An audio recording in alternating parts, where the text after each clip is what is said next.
Bienvenue dans Smart Bourse, votre double dose quotidienne de marché, chaque jour en direct sur Bismart à 12h30, à la mi-journée et le soir à partir de 17h pour la grande édition rediffusée à 20h sur Bismart TV. Émission que vous retrouvez chaque jour en replay sur bismart.fr et en podcast sur l'ensemble de vos plateformes. Au sommaire de cette édition de la mi-journée, bienvenue dans un nouveau monde, un monde où le risque financier a rattrapé les banques centrales dans leur course contre l'inflation, avec parmi l'actualité forte du jour, la réaction des autorités de régulation et des autorités bancaires en Suisse après le crash de Crédit Suisse hier sur les marchés. La réaction s'est faite attendre quelques heures, mais elle est sans doute solide quand même, avec la mise en place d'un schéma d'octroi de liquidité pour Crédit Suisse qui a été organisé donc hier soir par la Banque nationale suisse et le régulateur bancaire suisse, la FINMA, en lien avec le ministère fédéral des Finances suisse. Ce schéma d'octroi de liquidité permet à Crédit Suisse de tirer sur une ligne de facilité jusqu'à 50 milliards de francs suisses. D'ores et déjà, Crédit Suisse a annoncé par ailleurs le rachat pour 3 milliards de francs suisses de dettes seniors, avec un double effet de ce point de vue-là. L'idée étant de squeezer peut-être certains investisseurs qui seraient short, vendeurs de la dette de Crédit Suisse. Cela permet de créer à travers cet effet de marché un renforcement du bilan et de la position de fonds propres de Crédit Suisse. On a vu le titre Crédit Suisse s'envoler de 40% à l'ouverture. Attention à tirer des enseignements sur la volatilité du titre, de l'action bancaire Crédit Suisse, qui n'a pas beaucoup de sens. On regarde évidemment la dette, le coût de protection contre la faillite, qui a plutôt baissé depuis hier. Néanmoins, un rebond de 40% du titre Crédit Suisse qui s'est un peu calmé depuis. Le titre Crédit Suisse évolue autour des 2 francs suisses, avec une hausse encore substantielle quand même à mi-journée d'un peu plus de 20% sur le marché suisse.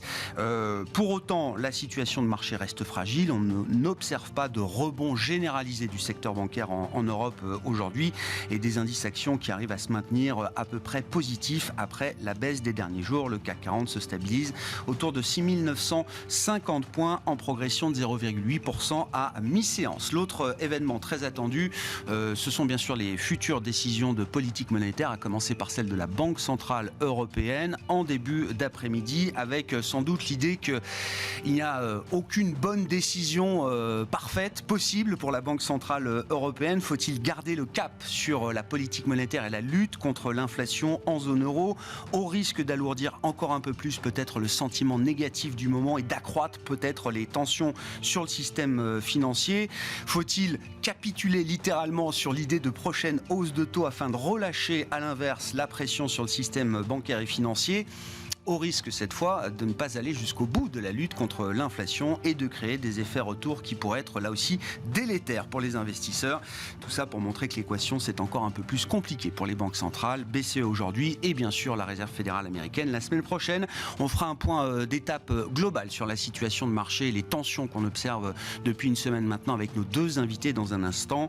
L'idée étant d'évoquer la manière dont on organise les portefeuilles et les stratégies d'investissement à ce stade. À quel type d'événement, à quel type de risque faut-il désormais être prêt quand on est exposé au marché? Nous en parlons dans un instant avec nos invités en plateau.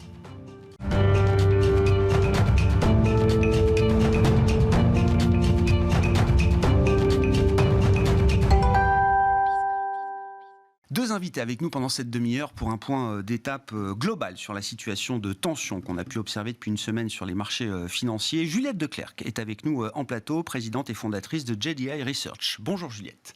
Bonjour. Merci beaucoup d'être avec nous, je suis ravi de vous accueillir. Vous êtes très présente, je crois, dans le monde anglo-saxon de la finance, Juliette, avec partout, avec une société de conseil auprès d'investisseurs qualifiés, sophistiqués, institutionnels, et Jean-Jacques Ohana, qu'on retrouve avec plaisir également avec nous en plateau. Bonjour Jean-Jacques. Bonjour Grégoire. Vous êtes consultant indépendant, vous aussi, et membre du board de la FinTech AI for Alpha, qui aide souvent à décrypter la dynamique des prix sur les marchés. Et à ce titre, Jean-Jacques, je voulais commencer avec vous pour une analyse un peu froide et clinique peut-être de la situation des marchés depuis une semaine et de ce que nous disent les prix et la dynamique des prix qu'on observe depuis une semaine.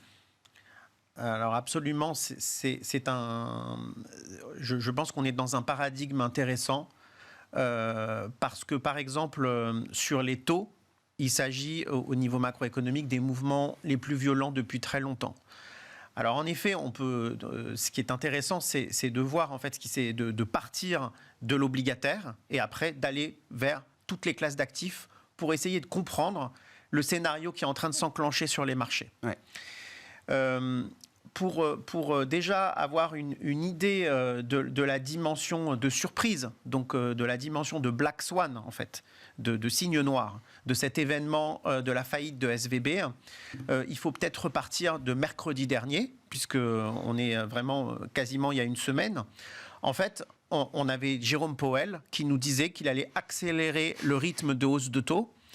Et à ce moment-là, on avait des taux 2 ans, je pense que c'est intéressant comme ancrage, qui étaient à 5%, donc anticipé sur le taux américain à 2 ans. Et puis, on a eu vendredi, il n'y a quasiment pas eu d'alerte, peut-être une toute petite alerte jeudi, mais minime. Et vendredi, on a eu la faillite donc, de SVB en une journée. Je n'ai pas commenté toute la mise sous tutelle. La mise sous tutelle. Non, mais je sais que faillite, voilà, mais mise sous tutelle, extinction des activités de la banque, on va dire. Puis le sauvetage des déposants lundi. Et qu'est-ce qui s'est passé sur le marché obligataire ? On est passé globalement à 4%. Donc on a perdu 100 points de base en 3 jours, en 3 séances de trading. Pour remonter dans l'histoire, pour prendre la mesure de ce scénario, en fait, il faut remonter à 40 ans. Donc à l'ère de Volcker, des taux à 15 quand même, pour retrouver une journée de baisse aussi importante. Donc c'était 50 points de base lundi, par exemple, sur le taux 2 ans. Et d'ailleurs, ce n'est pas anecdotique, puisque ce taux 2 ans aussi a oscillé mardi, mercredi, de 50 points de base en intraday. Énorme volatilité. Voilà. Ce qui montre bien, finalement, qu'est-ce que ça montre ? Ça montre que les investisseurs, ils évoluent, ils hésitent entre 2 scénarios. Entre l'anecdote, donc finalement SVB a fait défaut, mais c'est une banque mal gérée qui a un défaut de risk management, et puis ça s'arrête là, et puis on sauve, et puis on n'en reparlera plus d'ici 15 jours. C'est une banale histoire de mauvaise gestion d'un bilan bancaire et de l'abandon d'un des principaux risques que doit gérer une banque, le risque de taux et de duration. C'est la première hypothèse. Et puis la deuxième hypothèse, qui semble être choisie par les marchés, c'est systémique. C'est-à-dire, il y a SVB, mais d'ailleurs, il y en a une autre, il y a Signature Bank. Mais au-delà de Signature Bank, en fait, on voit qu'en Europe, il y a Crédit Suisse. Alors, à chaque fois, les histoires sont certes différentes, mais finalement, le système bancaire, dans sa globalité, est touché. Le crédit va se contracter, la croissance va baisser. Et puis, finalement, il y a cette contraction du crédit qui provient de l'inversion de la courbe de taux. Et c'est un scénario qui est potentiellement explosif, avec une perte de confiance dans le système financier, avec un impact à moyen terme sur la croissance mondiale. Eh bien, aujourd'hui, après être remonté sur les taux 2 ans à 4,50, on est revenu à 4. Hier, on était sous les 4%. On peut dire, et on va essayer d'étayer cette hypothèse, que c'est la deuxième hypothèse, c'est-à-dire l'impact systémique qui est aujourd'hui préféré par les marchés. Alors, il faut être très prudent parce qu'on n'a que 5 jours de trading, donc on n'a pas beaucoup de recul, mais on va essayer d'analyser maintenant les autres secteurs que le secteur obligataire. Bon, déjà, avant de passer à d'autres secteurs, on a la courbe de taux qui est intéressante. On était à moins 100 points de base d'inversion entre le 2 ans et le 10 ans. On est à moins 50 là. Donc on a repantifié. 50 points de base de pantification. Bon, 50 points de base de pantification, c'est un indicateur que le marché maintenant, il joue la récession. Alors, il ne le jouait pas du tout la semaine dernière, puisque même quand les marchés d'actions baissaient, c'est parce qu'il y avait plus de hausse de taux. Donc, il y avait une corrélation depuis les 6 derniers mois positive entre les taux et les actions, la plus forte corrélation depuis de nombreuses années. Bon, depuis ces quelques jours, la corrélation s'est violemment inversée. On a toujours, il faut le rappeler, juste au moment de l'arrivée de la récession, il y a toujours ce phénomène de repantification de la courbe. C'est-à-dire, la courbe s'aplatit tant que la Fed peut monter les taux jusqu'à ce que quelque chose craque dans l'économie, dans les marchés, dans le système bancaire. Et là, effectivement, la partie courte de la courbe s'affaisse totalement. Et ce qui donne ce mouvement de repentification de la courbe des taux. Absolument. Parce qu'on associe souvent l'aplatissement de la courbe des taux à l'idée que la récession arrive. Juste avant la récession, il y a toujours ce mouvement de repentification. Voilà, encore une fois, pour donner quelque chose de substantiel à cela, on avait des taux sur 4 Fed, donc à peu près d'ici juillet. À peu près. On avait des taux anticipés de la Fed, des Fed Funds, à 5,70 la semaine dernière, il y a une semaine. Et puis maintenant, on est à 4,25. Donc voilà, on a fait 150 points de base d'anticipation sur ce qui va se passer dans 4 mois sur la Réserve fédérale. Et ça explique la pontification de la courbe de taux. Ce qu'on peut extraire des messages envoyés par le marché obligataire, Jean-Jacques, une semaine après le début des événements, est-ce qu'il est validé par les autres grandes classes d'actifs ? Alors voilà, là c'est intéressant parce qu'on peut voir en fait si on anticipe aussi la récession dans les autres classes d'actifs. Alors sur les matières premières, c'est très intéressant parce que sur l'or, on a une hausse de l'or depuis le début du mois qui doit être autour de quelques pourcents, j'ai plus les chiffres en tête, mais ça doit être autour de 4-5%. Et puis on a une baisse très forte du Brent, moins 11% depuis le début du mois, et on a le cuivre qui baisse de quasiment 6% depuis le début du mois. Donc là, on a encore un scénario de récession qui est anticipé sur les matières premières. On voyait très bien que les matières premières étaient un peu sans directionnalité. En début d'année, on a eu un gros rallye sur le cuivre qui était fondé en fait sur le retour de la Chine de l'économie chinoise après la période de Covid. Eh bien, en fait, en quelque sorte, on a une annulation pour l'instant de ce scénario et on a une baisse assez marquée du Brent qui casse des niveaux techniques assez importants. Donc en fait, au niveau des matières premières, c'est assez clair. Le marché a pris le parti finalement d'un scénario récessionniste et désinflationniste. La récession qu'on avait reportée dans le temps, finalement, est en train de se rapprocher à vitesse grand V. L'horizon se raccourcit de ce point de vue. Sur les marchés de matières premières, c'est le message qui est envoyé. Alors après, on peut regarder les actions, évidemment. Alors sur les actions, finalement, on ne perd pas beaucoup sur les marchés américains. On est à moins 2% depuis le début du mois sur le S&P 500. Donc pour l'instant, c'est un marché qui est assez résilient. Sur l'Europe, là, on perd plus. On est à moins 6%. Ce qui est intéressant sur les actions, c'est d'aller regarder les secteurs. Et quand on regarde au niveau européen, les pires secteurs depuis le début du mois, c'est moins 12 sur les bancaires, moins 9 sur les pétrolières et moins 9 sur les ressources de base. Donc en fait, on a les 3 secteurs qui portaient le marché. Ouais. C'était des valeurs, des secteurs value, donc de valeurs décotées, très cycliques, qui indiquent normalement la croissance de l'économie et la reflation. Et là, en fait, on a une correction très marquée de ces secteurs. Et puis, de manière plus globale, ce qu'on peut voir aussi, c'est qu'on a une aversion au risque qui revient sur le devant de la scène. Nous, on avait des indicateurs d'aversion au risque qui montraient un sentiment positif des investisseurs vis-à-vis du risque, malgré la hausse de taux. Ça s'est violemment inversé depuis la faillite de SVB.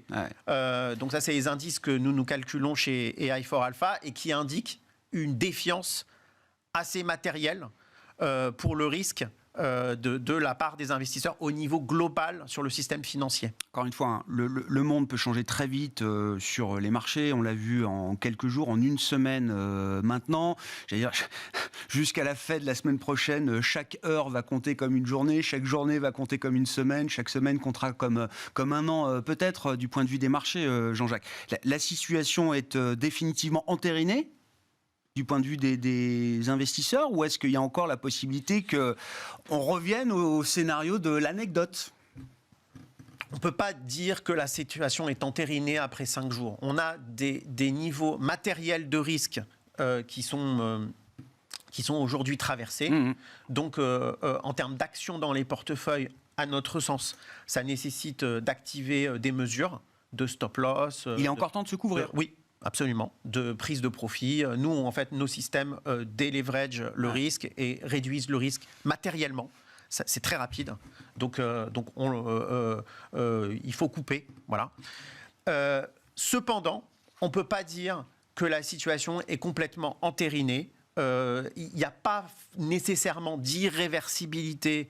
On peut pas le dire. L'expérience de ces dernières années montre qu'il y a toujours des réversibilités. Mais la confiance dans le système financier et notamment dans les banques, dans leur profitabilité, dans leur capacité à délivrer des crédits et à financer l'économie réelle est entamée.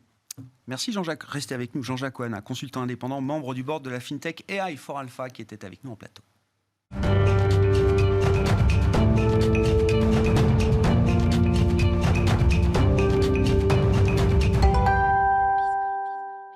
On poursuit cette discussion de marché avec Juliette Declercq, donc je le rappelle, à nos côtés en plateau, présidente et fondatrice de JDI Research. Juliette, how bad is it ? À ce stade, on est le 16 mars, une semaine après le déclenchement des événements, avec une accumulation alors de situations bancaires effectivement qui ne présentent peut-être pas de lien de causalité directe entre la mauvaise gestion du bilan du risque de taux dans une banque hype comme SVB, la situation de Crédit Suisse qui est pas une situation nouvelle pour quiconque s'intéresse quand même à la situation du secteur bancaire en Europe depuis quelques années. Néanmoins, cette accumulation entretient l'idée d'un malaise global grandissant chez les investisseurs. Alors, pour moi, ce qui se passe aujourd'hui sur les banques, que ce soit aux États-Unis, SVB ou Crédit Suisse, c'est plus le symptôme de ce qui a été en fait voulu par les banques centrales. C'est-à-dire qu'on a un problème d'inflation aujourd'hui. Et on a aussi énormément d'incertitudes sur le paradigme macroéconomique de post-Covid. Quand je veux dire incertitude, c'est-à-dire que les banques centrales, les acteurs financiers n'ont aucune idée du taux d'équilibre qui pourrait rétablir des niveaux d'inflation en ligne avec les targets, environ à 2%. Donc, ce qui se passe, c'est que les banques centrales, l'an dernier, se sont entêtées, pour de bonnes raisons, à continuer à augmenter les taux régulièrement. Et le problème, en fait, c'est qu'avec les politiques monétaires, c'est que ça ne se passe pas. L'effet sur l'économie réelle arrive toujours beaucoup plus tard que le jour où les taux sont augmentés. Il y a un moment d'inertie qui peut être plus ou moins long. Et à un moment, vous dites, le choc arrive avec son plein effet d'un seul coup. Voilà, donc il se passe rien et tout d'un coup, il se passe tout. Et le problème qu'on a aujourd'hui, c'est qu'on avait des courbes bancaires qui étaient artificiellement toujours pontifiées grâce aux déposites qui n'étaient pas rémunérés. Et ça, c'était vrai aux États-Unis. C'est vrai aussi en Europe. Tout le monde a remarqué que malgré le fait que les taux soient au-dessus de 3%, on ne reçoit toujours rien sur les déposites. Donc en fait, les banques avaient ce système d'argent gratuit où elles pouvaient prêter vraiment à des taux beaucoup plus élevés que ce qu'on a vécu les 20 dernières années, avec des déposites gratuits. Et le problème, c'est que ce modèle s'est complètement écroulé avec SVB la semaine dernière, où on commence à voir les déposites qui bougent vers l'obligataire. Et en fait, le problème, c'est que ça casse le modèle bancaire traditionnel. Si ma banque me rémunère pas, alors que je suis son créancier, quand je dépose de l'argent sur le compte de la banque, je vais aller prendre de la rémunération à court terme sur les marchés obligataires. Voilà, exactement. Ce qui veut dire que ce qui casse complètement le modèle de rentabilité bancaire. Et pour les banques, j'aime bien le modèle de Peter Pan, c'est-à-dire que c'est la fée dans Peter Pan. Il faut que tout le monde y croie, sinon elle meurt. Et c'est un peu ça aussi dans le système bancaire, c'est-à-dire que si on n'y croit plus, il y a vraiment un risque d'écroulement. Alors moi, que ce soit Crédit Suisse ou n'importe quelle banque, je ne suis pas... j'ai pas peur qu'une grosse banque s'écroule. Je pense que de la liquidité, il y en aura. Le problème, c'est le prix de la liquidité et le modèle de rentabilité bancaire qui fait qu'on va avoir un énorme credit crunch à un moment. Et donc, tout va se passer probablement maintenant. Donc, moi, je me suis vraiment mis en mode crash sur action. Je pense qu'il faut acheter du yen, je pense qu'il faut acheter du dollar et évidemment de l'obligation aussi. Ça veut dire que d'une certaine manière, et sans rejouer le scénario Lehman, Je crois qu'aujourd'hui, dans le monde, plus aucun régulateur, banquier central ou ministre des Finances n'a envie de contempler une situation à la Lehman. Mais vous dites qu'il n'y aura pas besoin d'aller à ce genre d'événement ou de faillite systémique. Il n'y en aura pas. Mais par contre, la confiance s'est évaporée d'une certaine manière. Le modèle est cassé. Et donc, le coût du crédit pour les ménages, pour les entreprises, va de toute façon se durcir, quoi qu'il arrive. Et le modèle est cassé parce qu'on a de l'inflation. C'est-à-dire que pour retrouver un modèle bancaire qui permet d'augmenter les influx de crédit, il faudrait retrouver des pentes, des courbes pente-pied, ce qui n'est pas possible tant qu'on n'a pas géré l'inflation. À mon avis, aux US, on n'est pas loin d'avoir géré l'inflation. On a vraiment eu une vague d'inflation et là, on est vraiment à la fin de la vague d'inflation. C'est-à-dire, quand je parle de vague d'inflation, je parle de... on a d'abord les matières premières, ensuite le prix des biens et ensuite le prix des services. Et le mécanisme, c'est un mécanisme de regain de profitabilité pour les entreprises et regain de pouvoir d'achat pour les consommateurs. Ça, aux États-Unis, je pense vraiment qu'on est à la fin. Le niveau d'inflation sur les services a rattrapé le niveau d'inflation sur les biens. Donc, je pense qu'on va bientôt à équilibre. Et si on regarde en fait l'inflation aux États-Unis sur 6 mois, on est déjà à peu près à 2%. C'est pas du tout le cas en Europe. En Europe, on a eu 2 vagues d'inflation. Donc la première Covid, la deuxième avec l'invasion de l'Ukraine par la Russie. Et le problème, c'est qu'en Europe, on a toujours les prix des biens qui continuent d'augmenter. On n'a pas rétabli de profitabilité pour les entreprises et on est très loin aussi d'avoir établi le pouvoir d'achat pour les consommateurs. Donc, pour moi, aujourd'hui, donc la BCE, je ne sais pas... tout à l'heure, dans même, oui, 1 heure, 2 heures. L'idée de dire on va sauver les banques et donc on ne va pas augmenter les taux n'a absolument aucun sens. Parce que, en fait, la raison pour laquelle les courbes sont inversées, c'est parce qu'on a un système inflationniste et on a besoin d'un crédit de crunch. Donc, c'est voulu.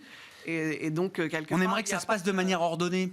Si vous voyez ce que je veux dire, Juliette, les banques centrales auraient aimé que le crédit de crunch, que le resserrement du crédit se fasse de manière ordonnée pour tout le monde, sans passer par un épisode de crunch, où ça peut s'arrêter comme ça en quelques heures, quoi. Malheureusement, les marchés sont très schizophréniques et encore plus quand on a des niveaux d'incertitude. Pour moi, dans ma carrière, je pense que je n'ai jamais vu autant d'incertitude, que ce soit macroéconomique ou même géopolitique.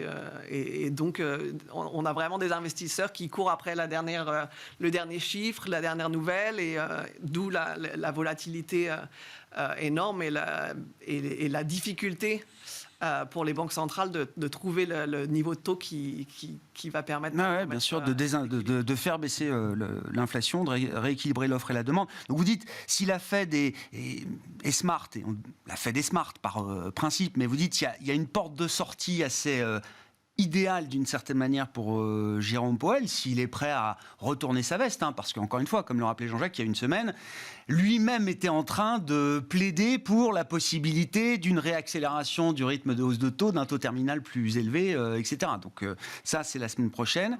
Et entre-temps, vous dites, la BCE, elle va devoir ménager à la fois ses options pour continuer de lutter contre l'inflation. Moi, je ne vois pas de porte de sortie. Mais elle va devoir, on est encore en pleine tourmente bancaire, elle va devoir forcément s'exprimer sur le sujet et ne pas montrer trop d'indifférence non plus à la situation que peuvent connaître les banques européennes aujourd'hui. Je pense que c'est sauver les banques, mais pas sauver leur rentabilité. Ça, il faudra attendre un petit peu plus longtemps et je pense acheter à des niveaux encore plus bas. Concrètement, alors vous dites, vous avez préparé vos clients à l'idée d'un crash action, il faut aller chercher des devises refuges, le yen, le dollar. Concrètement, à quoi on s'expose là en termes de risque? Comment vous imaginez le développement de la séquence? Quels peuvent être le type d'événement le plus probable devant nous? Qu'est-ce que ça veut dire se mettre en mode crash? Qu'est-ce qu'on attend du marché? C'est-à-dire qu'au départ, on a les actions qui sont... c'est la raison pour laquelle les États-Unis ne se sont pas écroulés. C'est qu'il y a beaucoup de secteurs croissance, donc qui sont supposément long duration. et donc qui bénéficient de l'écrasement des taux obligataires de 100 points de base. Donc cette partie-là apporte un peu de résistance au marché. Mais pour moi, si on est à la fin du cycle et si les cycliques s'écroulent, je pense que c'est, comme on dit en anglais, dead cat bounce. Ouais. C'est-à-dire que ça ne va pas tenir juste sur la base d'écroulement des taux obligataires, au moins pas au début, quoi. Donc il va falloir passer par un cycle de douleur un peu plus aigu que ce qu'on a vu pour le moment, quoi. Concrètement, alors je sais, hein, pas de boule de cristal, mais ça veut dire on imagine des indices majeurs qui vont revenir sur les plus bas qu'on a vus l'an dernier. C'est une idée qu'on peut avoir. Est-ce qu'on essaye de donner des objectifs ou à ce stade pas du tout, Juliette ? C'est difficile de donner des objectifs. J'ai plutôt tendance à penser que le marché du travail va tenir. Donc, c'est-à-dire que moi, je pense plutôt à une récession qui sera de courte durée. Et je crois vraiment que l'inflation va s'écrouler. D'accord. Potentiellement, on peut avoir de la déflation cette année, notamment aux États-Unis. Donc, je pense que c'est du court terme et je reste assez. C'est pas une récession longue, dure, endogène. C'est pas un hard landing qui s'installerait. D'accord. Non. D'accord. Mais bon, après. Oui.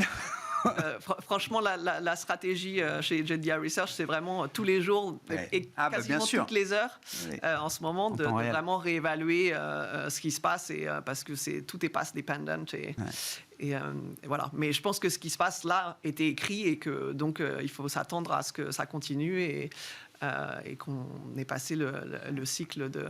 C'est une accélération du scénario pour vous, en fait. Voilà. C'est ça. On vite, les marchés vont très vite. Hein. De toute façon, depuis 3 ans, je crois qu'on le voit tous. Exactement. Surtout quand il y a de l'incertitude et de la volatilité. Donc là, la donne a changé et les marchés ont déjà anticipé le endgame d'une certaine manière. Oui, enfin, je pense qu'on n'est pas du tout au endgame, mais c'est ce qu'on est en train de. Je pense que les marchés vont commencer à anticiper une récession pour la deuxième partie de 2023. Voilà, je pense que moi j'étais plutôt au départ sur début 2024 et je pense que si on a vraiment le credit crunch maintenant, je pense que c'est vraiment ce qui crée la récession dans la deuxième partie de l'année. Ben voilà, le temps s'est raccourci. On va conclure là-dessus pour cette intervention du 16 mars, 12h30, 13h. Oui, je date les choses, effectivement, parce que voilà, le monde change très vite en ce moment sur les marchés. Prochaine étape, la réunion de la Banque Centrale Européenne en début d'après-midi aujourd'hui. Et évidemment, nous en reparlons à 17h avec nos invités, notamment dans l'édition du soir de Smart Bourse. Merci à vous deux, Juliette Declercq, présidente fondatrice de JDI Research, et Jean-Jacques Cohenna, consultant indépendant, membre du board de la FinTech AI for Alpha, qui étaient nos invités à la mi-journée dans Smart Bourse sur Bismart.